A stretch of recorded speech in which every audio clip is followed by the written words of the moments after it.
2018 a été une année particulièrement difficile au plan économique. Oui, difficile, comme dans la quasi-totalité des États du monde, y compris les plus puissants, à cause de la baisse des prix du baril du pétrole. Mais face à cette épreuve conjoncturelle, le président de la République avait déjà tenu à rassurer les Congolais dans son message de vœux, c'était le 30 décembre 2017. Il est vrai, avait-il reconnu, que la prise en charge des agents de l'État admis à la retraite et le paiement de leurs pensions constituent un défi majeur qu'il faut impérativement relever. Il est tout aussi vrai que la grande tempête qui secoue les structures à budget de transfert, notamment le CHU et l'université, est aussi un autre défi qu'il faut relever. Mais dans ce discours, Denis Sassou Nguesso souligne « L'État s'emploiera à honorer ses engagements vis-à-vis de cette composante essentielle de notre peuple. Ces arriérés constituent une créance sûre et exigible. » Il faut aussi reconnaître que du côté des agents de l'État, nous atteignons fin 2018 sans arriérés de salaire en dépit de la situation de crise que traverse le Congo. Dans cette même situation de crise, je cite le chef de l'État, la volonté soutenue de poursuivre l'exécution des projets emblématiques demeure intacte. Il s'agit de la construction de la ligne haute tension pour desservir la zone industrielle de Maluku, appelée à abriter une quinzaine de petites et moyennes entreprises. La mise en valeur de la zone économique de Pointe-Noire, avec la construction du port minéralier qui s'inscrit dans l'option de la diversification économique et la création d'emplois. Il faut également citer l'usine des polymétaux à Fouati dans la Bwanza et les grands moulins du Kwilu à Vindulu qui valorisent le tissu industriel du Congo. Dans un autre message à la nation, à l'occasion de la célébration des 58 ans de l'indépendance du Congo, alors que les négociations avec le Fonds monétaire international se poursuivent dans la confiance et l'observation stricte des procédures, Denis Sassou Nguesso rassure. Le Congo-Brazzaville est bien loin de la banqueroute et tient ses engagements autant que ses ressources le lui permettent. Nous espérons parvenir à un accord qui contribuera à améliorer la situation de nos finances publiques. Fin de citation. De son côté, le chef de la délégation du Fonds monétaire international à Brazzaville déclare « Nous avons observé une reprise de la situation globale par rapport au secteur pétrolier. Cependant, il y a un taux de croissance faible dans le secteur hors pétrole. » Le secteur pétrolier, en effet, a été jugé positif et même satisfaisant malgré la volatilité des cours. Il est clair que le développement de Moonor est un moment important dans le développement pétrolier du pays. Ce ne sera pas le dernier. Les perspectives sont bonnes. La production est très largement à la hauteur des espérances. Et donc, avec un prix du baril qui certes a un peu baissé dans les jours qui se sont passés, mais qui se situe autour de $60, je pense que les perspectives sont bonnes. Nous sommes félicités du fait que notamment la production du dernier né de la famille Total Congo, qui est le gisement de Moonor, produit même mieux que prévu et donc ce sont des bonnes nouvelles. Notre production croît, donc on va organiser une belle fête au Congo. Nous avons plusieurs projets, oui bien sûr, et ça fait partie des discussions que nous avons. Nous souhaitons pouvoir poursuivre l'exploration. L'exploration, c'est le futur du Congo, c'est le futur de Total au Congo, encore une fois. Donc on a des projets d'exploration à la fois d'ailleurs offshore, mais également à terre, où nous regardons plusieurs permis et j'espère que nous pourrons en 2019 les concrétiser. Concernant le secteur hors pétrole, les autorités congolaises, sous la houlette du chef de l'État, s'emploient à mobiliser plus de recettes et à consentir de gros efforts dans la gestion des finances publiques et la gouvernance. Tenez, sur instruction express du chef de l'État, M. Florent Tiba, ministre d'État, directeur du cabinet du chef de l'État, avait mis en place une commission de contrôle et de vérification de la gestion des recettes du service de contrôle des produits forestiers à l'exportation et des structures publiques et privées intervenant dans le processus de production et d'exportation du bois.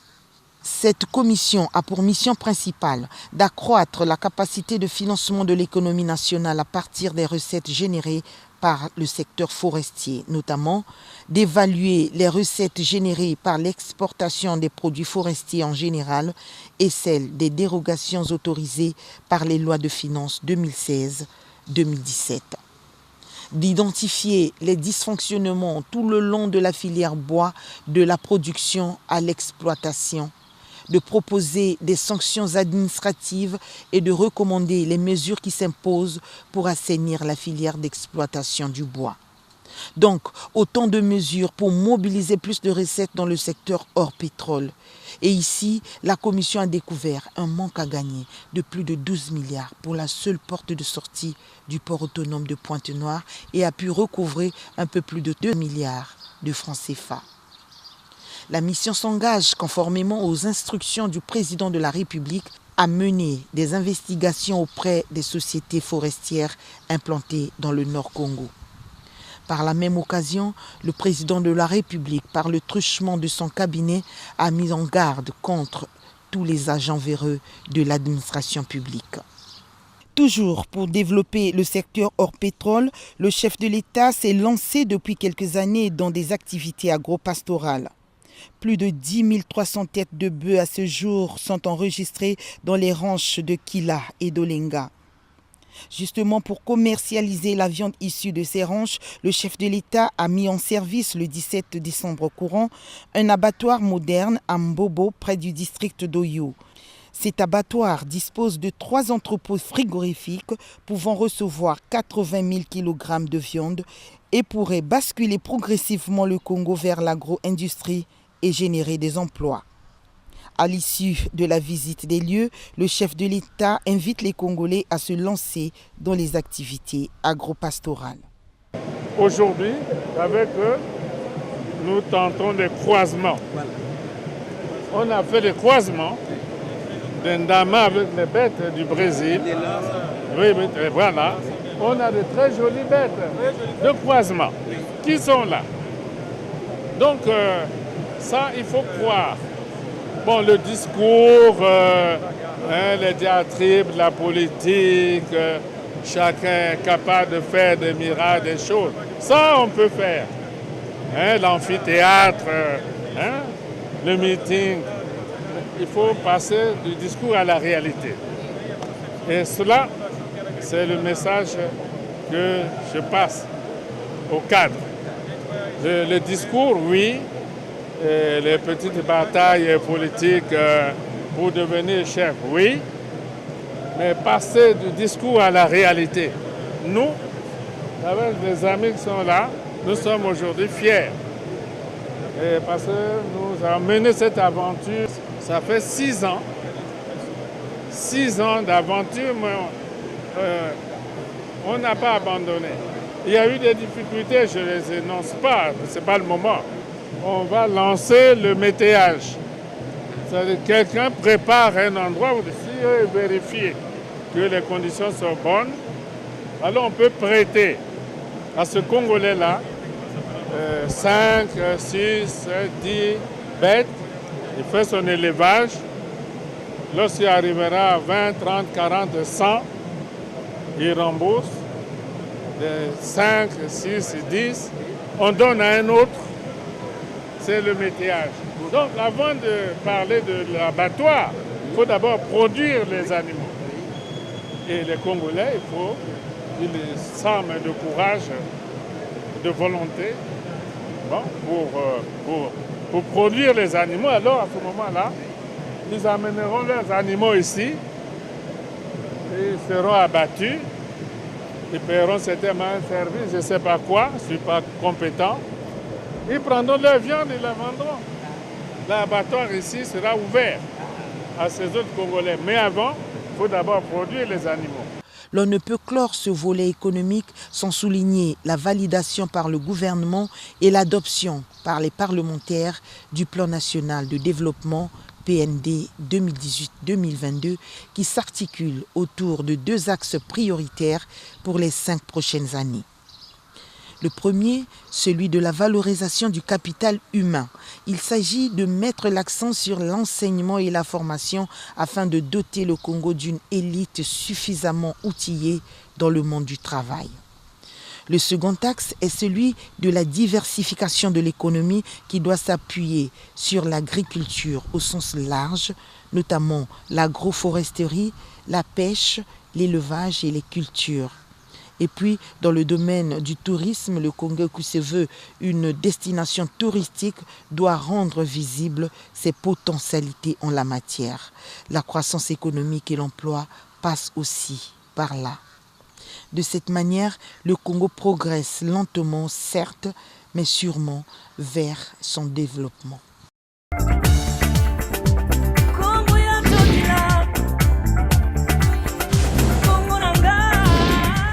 La conjoncture économique particulièrement difficile que connaît la sous-région Afrique centrale ces 5 dernières années a considérablement ralenti le financement des projets de construction des infrastructures de base dans la plupart des pays de la CEMAC.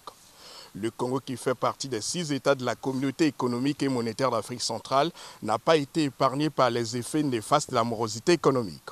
Cependant, cette crise n'a pas émoussé la détermination du président de la République, Denis Sassou Nguesso, à poursuivre sa politique de maillage du territoire national en infrastructures socio-économiques modernes. Cet engagement du chef de l'État qui se concrétise année après année a été marqué en 2018 par la poursuite des travaux de construction de la route de la corniche sud de Brazzaville, notamment le tronçon Casse-des-Gaules, rond-point Filbert-Yulou. Fruit de la coopération franco-congolaise, ce projet a été rendu possible grâce au financement de l'Agence française de développement à hauteur d'un peu plus de 44 milliards de francs CFA dans le cadre du contrat de désendettement et de développement. L'État congolais, quant à lui, a déboursé un peu plus de 42 milliards de francs CFA pour les expropriations et indemnisations.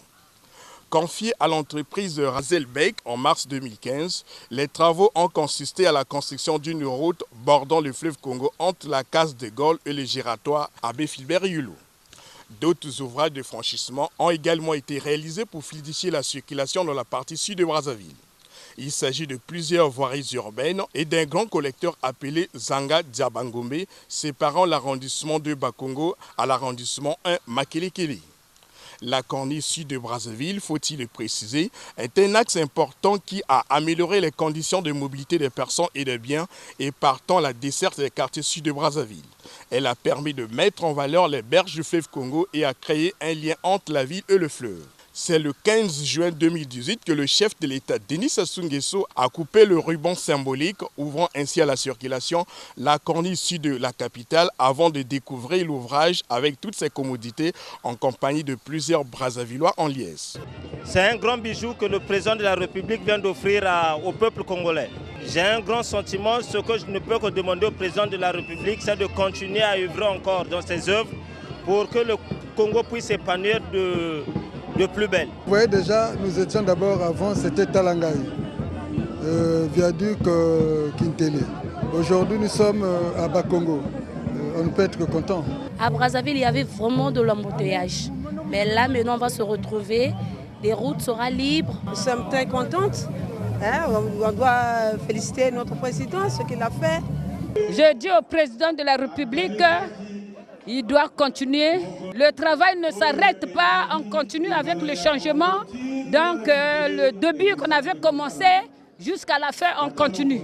Un autre moment fort de cette cérémonie au cours de laquelle la France et le Congo ont écrit une nouvelle page de leur coopération bilatérale a été la prise de parole de Christian Roger Okemba, maire de la ville de Brazzaville, de Bertrand Kochéry, ambassadeur de France au Congo, et de Jean-Jacques Bouya, ministre de l'aménagement, de l'équipement du territoire et des grands travaux. Le diplomate français a d'ailleurs signifié que la construction de cette route symbolise la consolidation des liens entre Paris et Brazzaville et respecte le sens de l'histoire. Ici est de noter que la longueur initiale de la corniche a été de 5,2 km. Les améliorations apportées l'ont ramené à 4,6 km. Les 600 mètres restants entre le giratoire Abbé Filbert-Yulou et le pont du Dieu font actuellement l'objet d'une étude technique complémentaire. En définitive, la corniche sud de Brazzaville est à non point douter l'expression de la coopération agissante entre la France et le Congo. comme pour dire qu'en période de crise, le travail ne peut pas s'arrêter, signalant que le premier tronçon de cette route de la Corniche, longue de 2,5 km, a été mis en service par le président de la République en février 2016.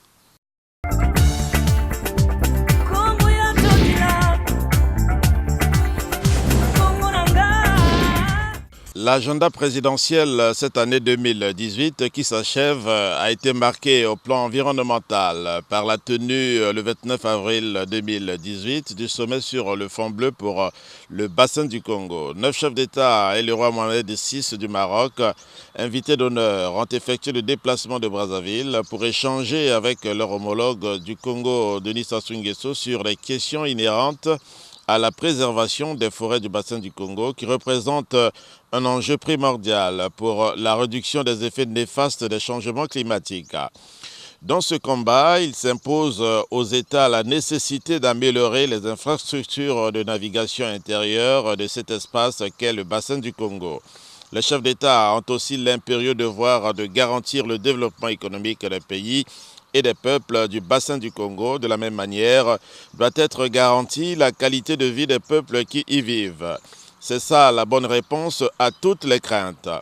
Désigné par ses pairs africains pour promouvoir la mise en œuvre de l'initiative Fond bleu pour le bassin du Congo, Denis Sassou Nguesso, à travers le sommet de Brazzaville, donne le rythme et la cadence dans la mobilisation des ressources nécessaires auprès des contributeurs et investisseurs en vue du financement de la mise en œuvre des programmes et projets concourant au développement durable et à la promotion de l'économie bleue dans son champ d'intervention. Pour préserver les tourbières et maintenir la séquestration du carbone, les États du bassin du Congo devront se priver de réelles potentialités de développement et renoncer à la production agricole, la mise en valeur industrielle, l'exploitation des ressources du sous-sol et de la forêt, l'implantation d'infrastructures diverses dans les zones concernées. L'humanité est appelée à son tour à se convaincre des exigences objectives engendrés par les renoncements utiles et nécessaires qui sont attendus des pays du bassin du Congo pour faire bénéficier au monde des avantages d'un univers à l'abri des dérèglements climatiques.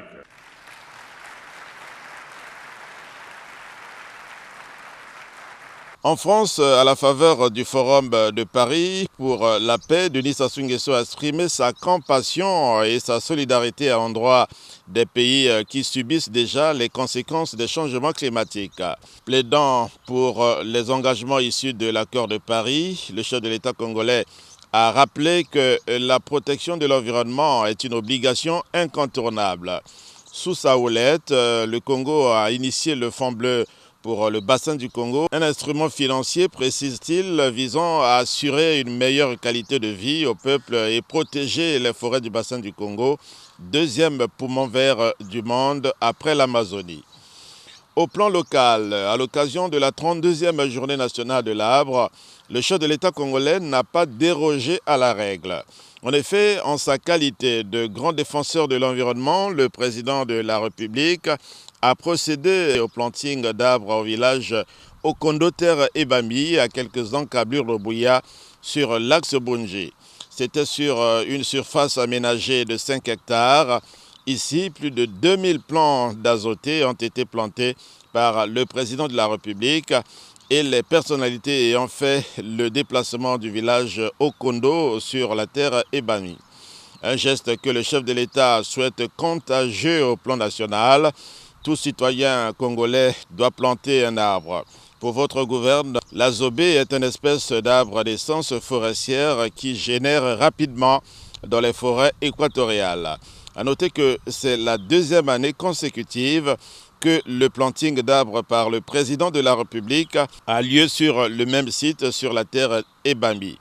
Le chef de l'État a pu se rendre compte de l'évolution de l'arbre qu'il a planté l'année dernière. Comme quoi, le geste du chef de l'État de planter un arbre chaque année n'est pas une vue de l'esprit.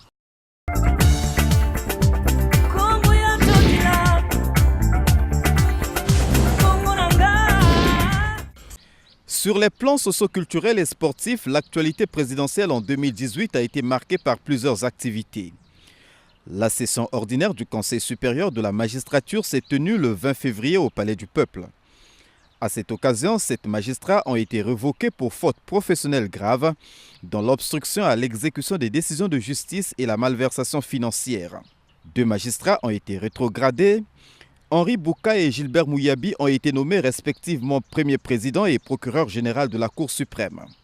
Le 18 mars à Oyo, dans le département de la Cuvette, le chef de l'État Denis Sassou Nguesso a lancé à l'hôpital Edith Lucie Bongo Ondimba les unités d'hémodialyse, d'angiographie cardiaque et de l'IRM imagerie par résonance magnétique.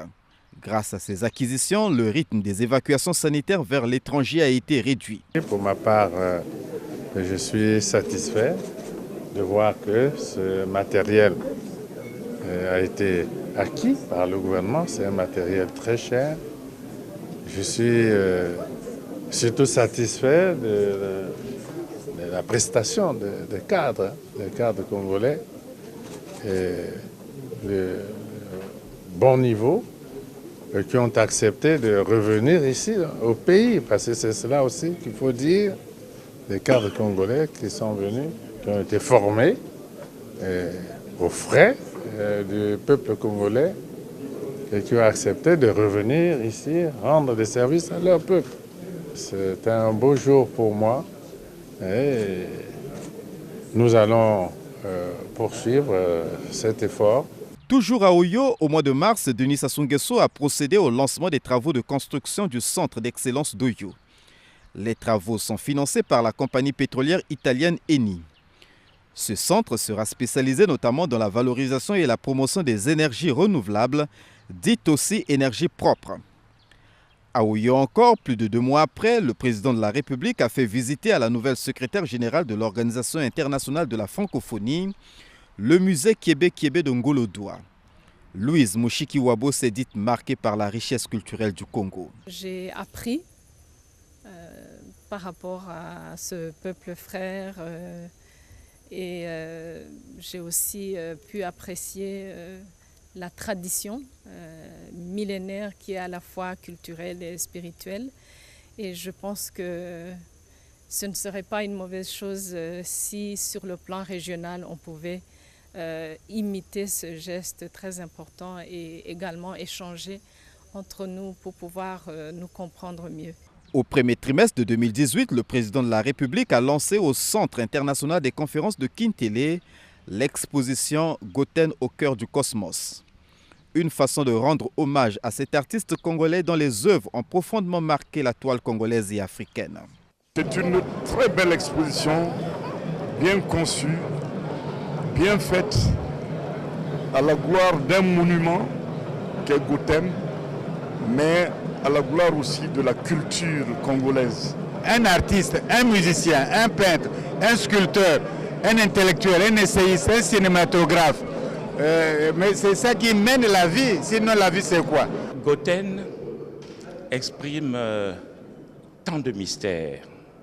C'était un homme particulier, un génie, et lorsque vous regardez ses œuvres, il est difficile de les pénétrer si, quelque part, on n'est pas un initié. En 2018, Brazzaville a abrité la première édition du championnat d'Afrique militaire de basketball. Le camp basket a été organisé par l'OSMA, l'Organisation du sport militaire en Afrique. L'OSMA vise notamment le rapprochement des armées et l'intégration africaine de celles-ci. Le trophée Denis Sassou Nguesso mis en jeu à cette occasion a été remporté par le Congo, vainqueur en finale du Maroc, par 61-41. Enfin, du 2 au 12 décembre, s'est déroulée à Brazzaville la 23e Coupe d'Afrique des Nations seniors dames de handball, Challenge Edith Lucie Bongo Ondimba. C'est le chef de l'État, Denis Sassou Nguesso, qui a donné le coup d'envoi de la compétition, remportée par l'Angola.